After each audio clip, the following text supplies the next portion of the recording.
Hi, I'm Sean and this is the new ZMU-4 Zoom controller.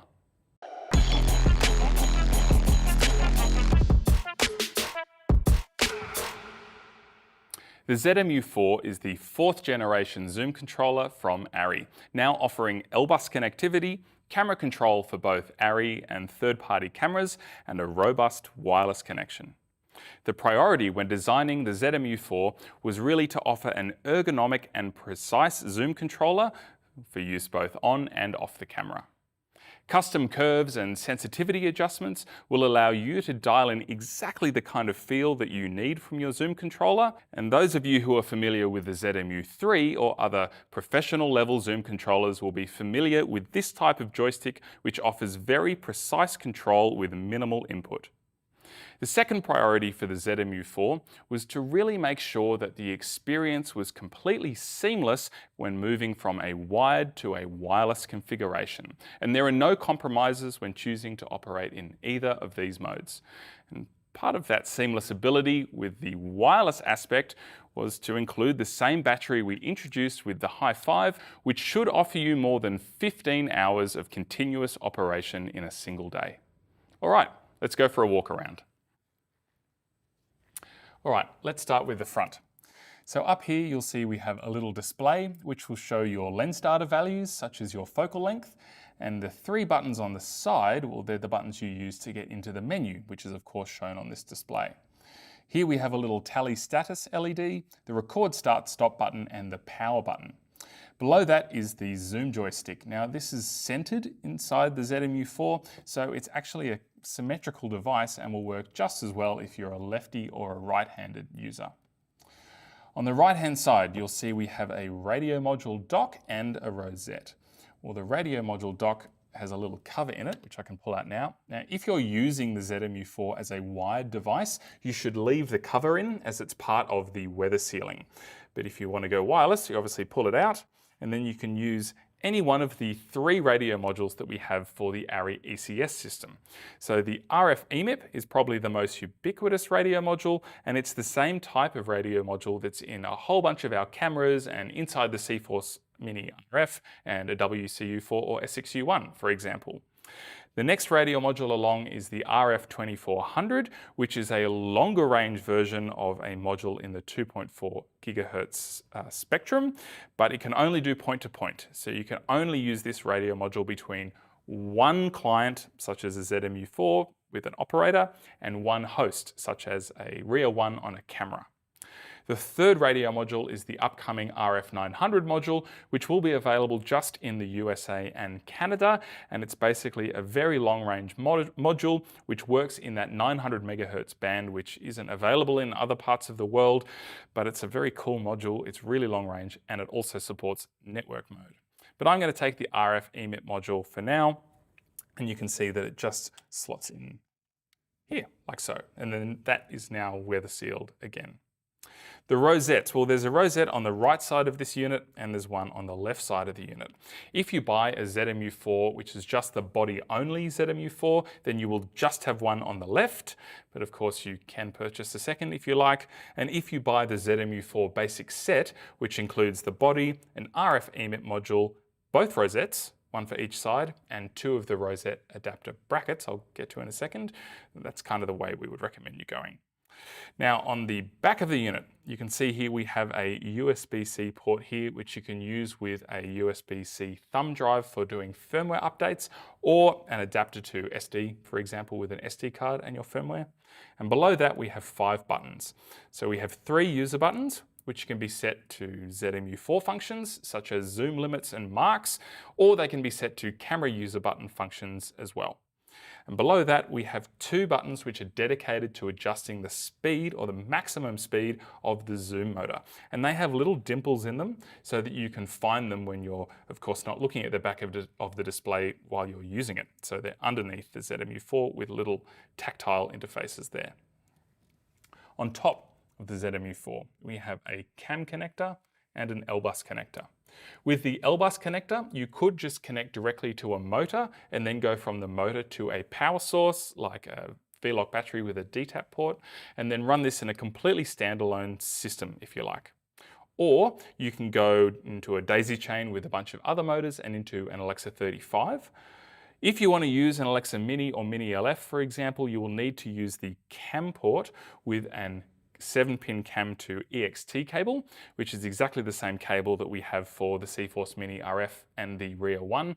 And in fact, any of those 7-pin CAM cables will also work with the ZMU-4, which opens the door to this being a radio receiver and offering camera control possibilities with third-party cameras, as well as supporting run-stop on heaps and heaps of different digital cinema cameras that are on the market. At the bottom, we have the battery slot, which of course takes that same Hi-5 battery that I mentioned before, more than 15 hours of runtime. You'll stick one of these in at the beginning of the day and be totally fine. The whole unit is made from aluminium. It has this lovely little soft rubber grip here, and it's nicely balanced basically right in my index finger there, so it's quite comfortable to hold and to use. The whole unit is weather sealed, and we just don't recommend that you hold it upside down as there's no cover on the battery slot, but in normal orientations you will not have a problem using this in some light rain, for example. We're also introducing 2 new brackets with the ZMU-4. They're both rosette adapters. So we have the RA7, which is a double male rosette adapter to interface between the ZMU-4 here and maybe a hand grip extension if you'd like to use the ZMU-4 as a zoom controller in handheld mode. So you would run it like this. And you can also use it with 2 of our pan bar adapters. Now we have a 20mm pan bar adapter and an 18mm pan bar adapter. The pan bar adapters would go onto the little rosette adapter like this and then slide over the pan bar of your tripod.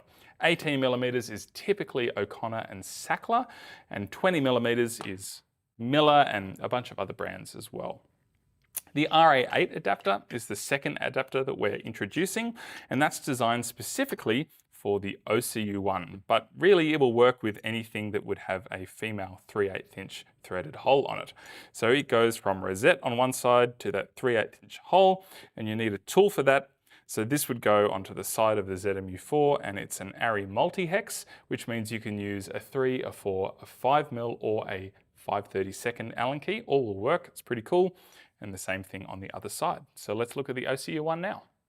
All right, let's talk about wireless expansion, which is a nice thing you can do with the ZMU-4, where you can take an LBUS controller, such as the OCU1 or Master Grips, and get them to piggyback off the radio module that we have sitting in the side of the ZMU-4 here, which means that it's very simple to create a lovely little 2-axis control unit here that might be used by a DIT or a DP, perhaps at a monitor station or in a tent.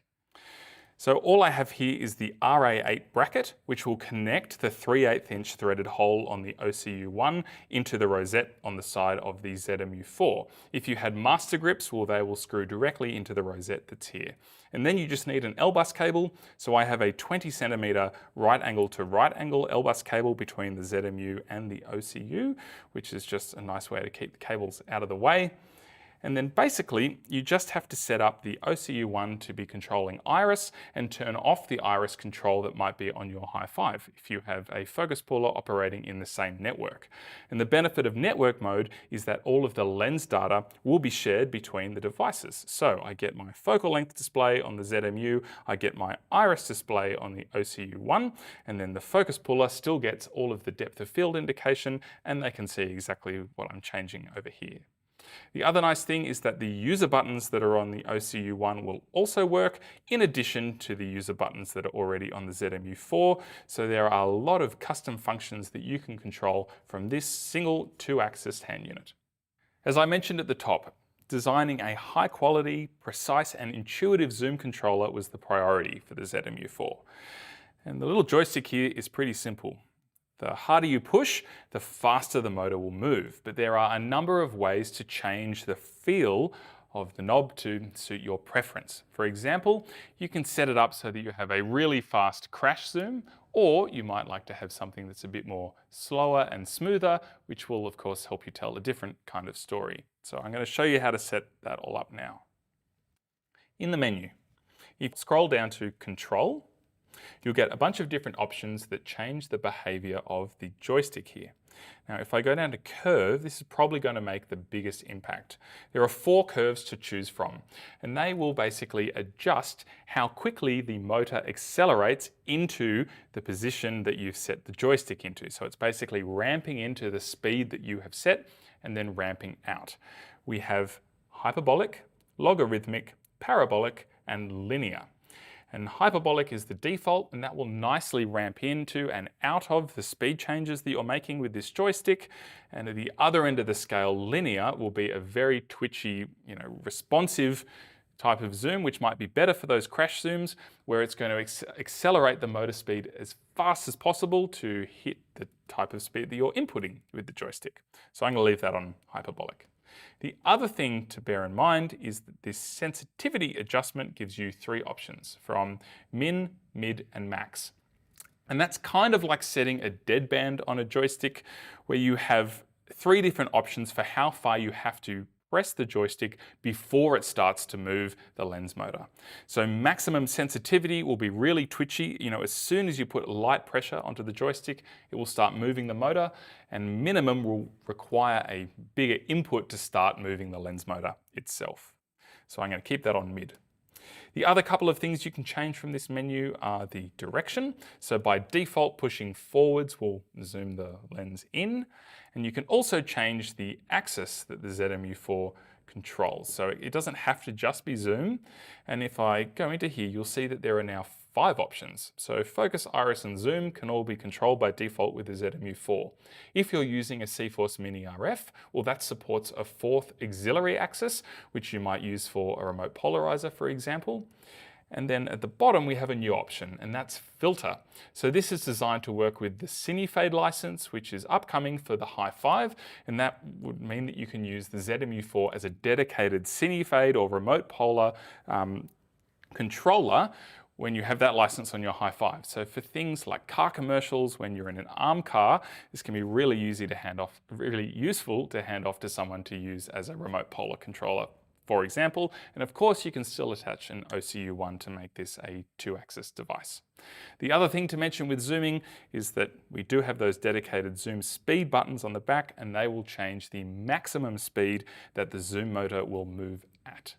Zoom limits and zoom marks can help you achieve a repeatable shot. And they default to user button 2 and 3, which are on the back of the ZMU-4. So user button 3 would be for marks, and you can see here I'm at 190 millimeters. If I press that, I now get a green indication on my focal length display, and as I move away from that, the indicator will change in like a traffic light system. So red means I'm far away, and yellow means that I'm getting closer, and if I get exactly back to within 1 millimeter of my mark, it will turn green. I remove the mark by holding down the button on the back. User button 2 is for setting zoom limits. So say I knew I wanted to come back to exactly 110 millimeters, well, I can set that as 1 limit, and then I can move the zoom controller to somewhere else and set a far limit for the zoom range. And then now the ZMU-4 will only go between those 2 points, which can be really handy when you need to repeat a shot exactly. Right, let's talk about connectivity and configuration. Because there are many ways that you can configure a ZMU-4 within an ARRI ECS system, we've printed a handy sticker, which is on the side of the ZMU-4 and will ship with every ZMU-4 that we ship, and that will link directly to the configuration guide that we have on the website, where you can find a bunch of different diagrams that show how to connect your ZMU-4, whether wired or wireless, to an ARRI ECS system like we have here. So go and check that out. But at the most basic format, we would have a ZMU-4 on a tripod pan bar, which of course is using my 18mm pan bar adapter and the RA7 rosette adapter, connected via LBUS into a motor. And then we need to power the motor. So we could just use an LBUS to D-tap cable to connect that motor to a battery. And then we have a very simple kind of standalone setup for running a zoom controller in a way that you might be used to with some other zoom controllers on the market. But we've gone one step further here, and I've incorporated that zoom motor inside a 3-axis ARRI ECS system. So I have an iris, a zoom, and a focus motor that are all daisy-chained with LBUS, and then we are going to LBUS on the ZMU-4. That last little LBUS connector is going into the camera here, and that is something specific to the Alexa 35 that I'll get to in a second. But basically, I immediately have zoom control here, and on my high 5, I have focus and iris control. Now, in order to get this working properly, especially when we move to a wireless system, you just want to make sure that the zoom axis is turned off in the high 5 so that the ZMU-4 can control it. So you do that by going into the menu by pressing page twice, and then if you go to control setup, just make sure that the force pad is set to off instead of being set to zoom, which would be the default. Now, if I unplug my ZMU-4, it will automatically see that the zoom axis doesn't have a controller attached to it. And so I can plug in my emit module here, pop off the cover, put in the emit module, and then you'll see within a matter of moments, it will be detected as a wireless controller on the same network. So I have zoom control on my ZMU-4 and focus and iris here from the high 5. All right, let's look at a second sample setup, this time using an Alexa Mini LF. So the cabling has to be slightly different. As I mentioned, it's only the Alexa 35 that you can have a complete LBUS daisy chain because only the Alexa 35 carries camera control commands in LBUS, at least at the moment. So for the Alexa Mini LF, I need to use that cam port on the ZMU-4 in order to have camera control and user buttons available from that device. So if you look over here, I have 2 cables coming out of the ZMU-4. The LBUS connection here, well, that's the part of the LBUS daisy chain that's coming from the camera. So I'm getting power through here into the ZMU-4 and lens data is sent. And the zoom commands from the joystick here, well, they're being sent from that LBUS connector as well. And then I have the cam port connected in addition. So that's cam back here to the 7-pin EXT connector in the back of the Mini or Mini LF. And that's going to send the camera control commands. So that is necessary if you wanted to have user buttons or anything like that. But the cool thing I can actually do in this situation is actually still make use of the radio module dock. So I have an RF2400 module here, and I have an RF2400 module also in the back of this high 5. So I can use the ZMU-4 as basically a radio receiver instead of a transmitter. And the ARRI terminology for that is a host, because that is what is basically hosting all of the network information and the LBUS information and lens data to work with the motors. So that is a receiver now. I just change between client and host in the settings. And then the high 5 operates as normal. Make sure both radio modules are on the same radio channel. And you can see here that this is already all connected, and I have focus and iris information with all the LDS shared and everything. So I'm not using the internal radio module that's built into this Mini LF. I'm instead using the longer range RF2400 module, and exactly the same would apply with the RF900 radio module, which is of course that USA and Canada one.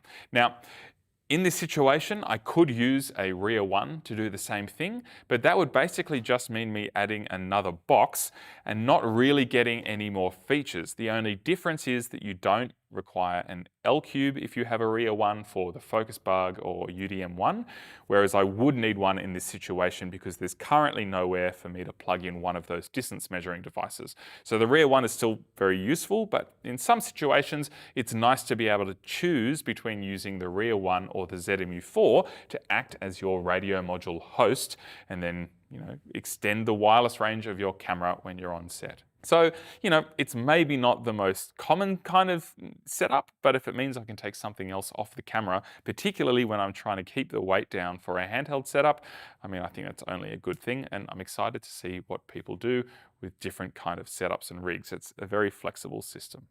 All right, thank you so much for watching. If you have any questions, please chuck them in the comments section down below, and we'll see you in the next one.